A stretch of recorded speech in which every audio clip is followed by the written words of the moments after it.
and that goals that we set for 5 years, 10 years, plans that we make for weekend vacations or cruise lines or whatever, that sometimes and probably most of the time, life is going to throw a wrench in the work and you just got to pivot. That's just how life is. But we can also be in control. Quick question.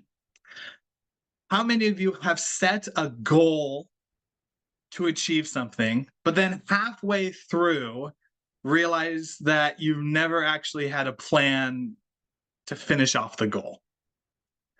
I know for myself, that happens a lot. I know it feels weird to say, but it happens a lot because I get so excited. I have this wish, I have this dream to then go forward and just create it in this world that we call reality.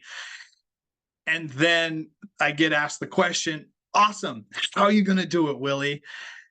And I sit there with a stunned face thinking, I have no idea, but we're going to make it happen. Right? Out of Napoleon Hill's Think and Grow Rich, his first principle is desire. So obviously, you have to have a desire to be able to think and grow rich. But what about after that?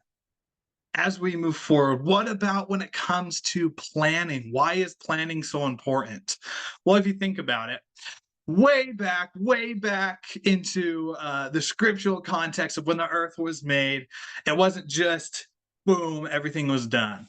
But God in the scriptures put the light and the darkness separated, got the water and the earth, got the animals and the birds, and as it says in Genesis, he planned it first and then enacted on it. So who am I? I believe in God. And so who am I to say that I am better to not plan what I'm doing? So I've realized that, yeah, planning is kind of important. Now, how does that look like? I want to share 3 things that have helped me when it comes to planning. The first time I ever planned was back in 2018. Now, I'm sure I've planned other things before this, like dates in high school and to prom and such. But this was the first time where it was towards a goal and a desire that I had that would affect my life for the rest of my life. Back in 2018, I set a goal to read 12 books. 12 books, that was it in a year. 1 book a month didn't seem too hard. And so as I set that goal, which was out of the world for a dyslexic like myself, who on average read maybe 1 book a year, it was out of this world. But I told myself I wanted to do it. And just like the question I asked you, I went and tried to read and hit that goal without planning. I had a little note card and I had the books I'd read, but other than that, I didn't have anything else. And so these 3 things I want to share are things that have helped me go from that person of just that desire and that wish to actually plan and execute that plan to get a desired result. I said that right. Go dyslexia.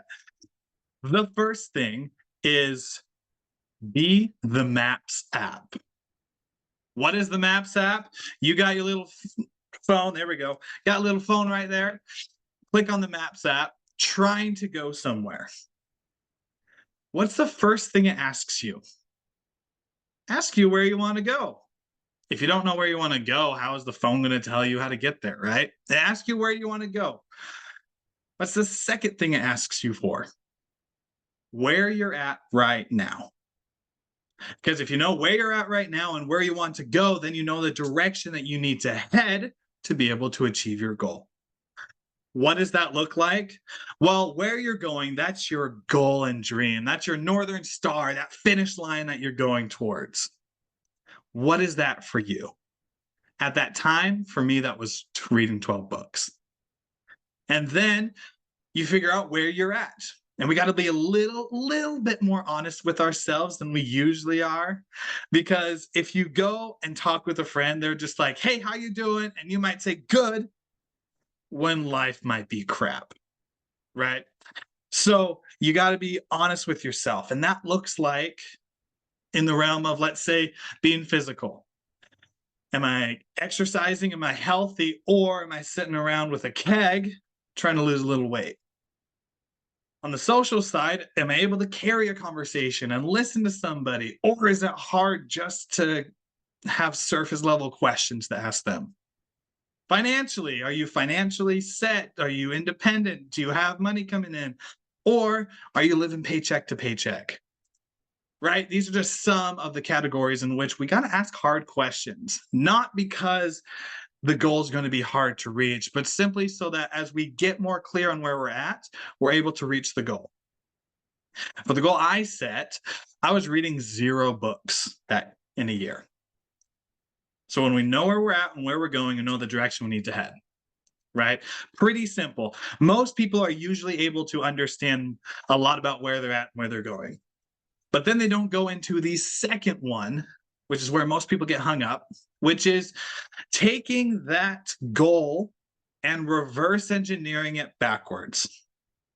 If any of you have ever been to a restaurant, you sit down and sometimes they have the kids menu, and on that menu they have those little mazes for the kids to draw through.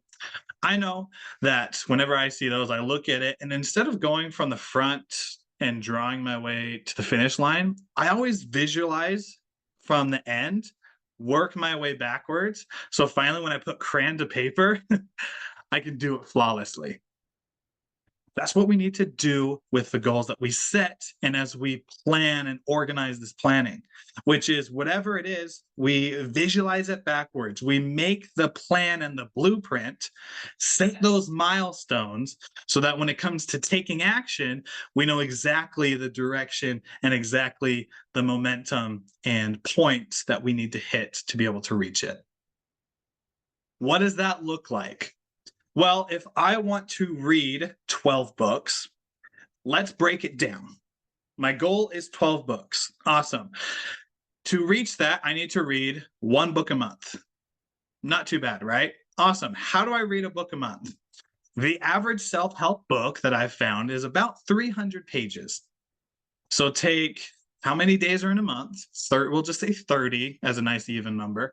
30 divided by 300. I guess it's 300 divided by 30. That's 300 pages. And that equals 10 pages a day. So if I read 10 pages a day, then that means by the end of the month, I'm going to read 300 pages, which is a full self-help book. Which then means if I read 1 book a month, then I'm going to reach 12 books in a year. So if I read 10 pages a day, that means I'm going to reach 12 books in a year, right? We break that down, we hit those milestones, and we come up with those daily actions. So now I know that today, all I have to do to reach a goal that's just way out there is to read 10 pages. And reading 10 pages a day will get me there. Think about the goal that you want and create those milestones by working backwards so that you can create that blueprint and plan so that when it's time to take that action, you know the exact daily steps you need to take to go the direction and hit the goal that you want. Number 1, there's a refresher before we get to the third one. The first one is to be the Maps app, to figure out where you're going and where you're at so you know the direction you need to head. Number 2 is reverse engineer it. Take that goal, work backwards to create the blueprint and have the plan to work with. And then, of course, there's the action part, and that's in the steps, it's taking those daily actions to go where you want, which is the 10 pages for that goal I set. But then there's something crucial after the action, which is the third thing. Adjust and adapt. Anyone who has ever lived on this earth knows that life happens and that goals that we set for 5 years, 10 years, plans that we make for weekend vacations or cruise lines or whatever, that sometimes and probably most of the time, life is going to throw a wrench in the work and you just got to pivot. That's just how life is. But we can also be in control. A better visualization might be if you are driving from your house to Walmart and you start driving, are you able to pull out of your driveway, hit the gas, and go straight and go right into Walmart? If you can, you live really close to Walmart. But if not, like 99% of the world, you are going to make turns. You're going to stop at stoplights, and there might be construction or traffic going on. Life just happens. There's always uncontrollable aspects that come into the plan. That's why, as we use and master a skill called adaptability, we're able to pivot and move in the direction that we still want to go, but take the swings as they come. So as we are driving from our home to Walmart, there will be a lot of left turns. There'll be a lot of right turns, as well as if you hit construction, you just go around it. Or if there's traffic, you can choose to sit in it and wait it out or find an alternate route. That's what we do when we plan and start executing on what we're doing. We take pivots and movements in which adjust, not just from that straight arrow, but take side routes so that we can still get to our goal. That when something hits, maybe we sit in traffic and deal with the more urgent, maybe more important thing of a family member passing away, or you just moved. I had that experience recently, or you're just getting married, right? There are these life things that happen that aren't right on our goal. And so sometimes we just have to slow down. And other times we need to speed up. Sometimes we're just not keeping ourselves accountable. We're not living in integrity. And what we need to do is take more massive action and be able to actually spend the time, an hour or two a day, or however many hours in a week, to achieve the thing that we want, because we're simply being lazy. As we set that plan and take the action, we adjust and we adapt to the situations that happen. We correct the course, you could say, so that we will eventually get to the goal that we desire. Organized planning is such an important principle, because when you are able to lay out clearly exactly what needs to happen, and be able to determine the things of which are most important and not so important, or be able to know who you want in your inner circle and who you might spend less time with, to be able to know how much money goes into something and maybe how much time goes into another, or pour into resources here and connections there. When you have all of those that are so clear, you look at it just like you finished a puzzle and it looks beautiful.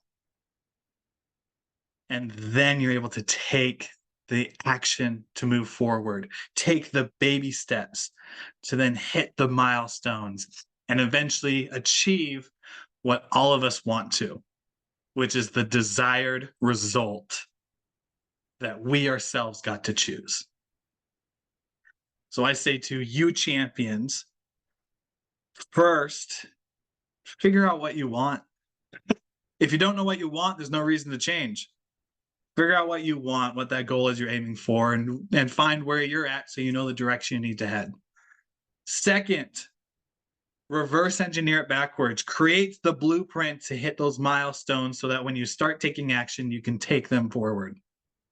And then last, as you're moving, as you put your foot on the gas pedal, you have a steering wheel for a reason.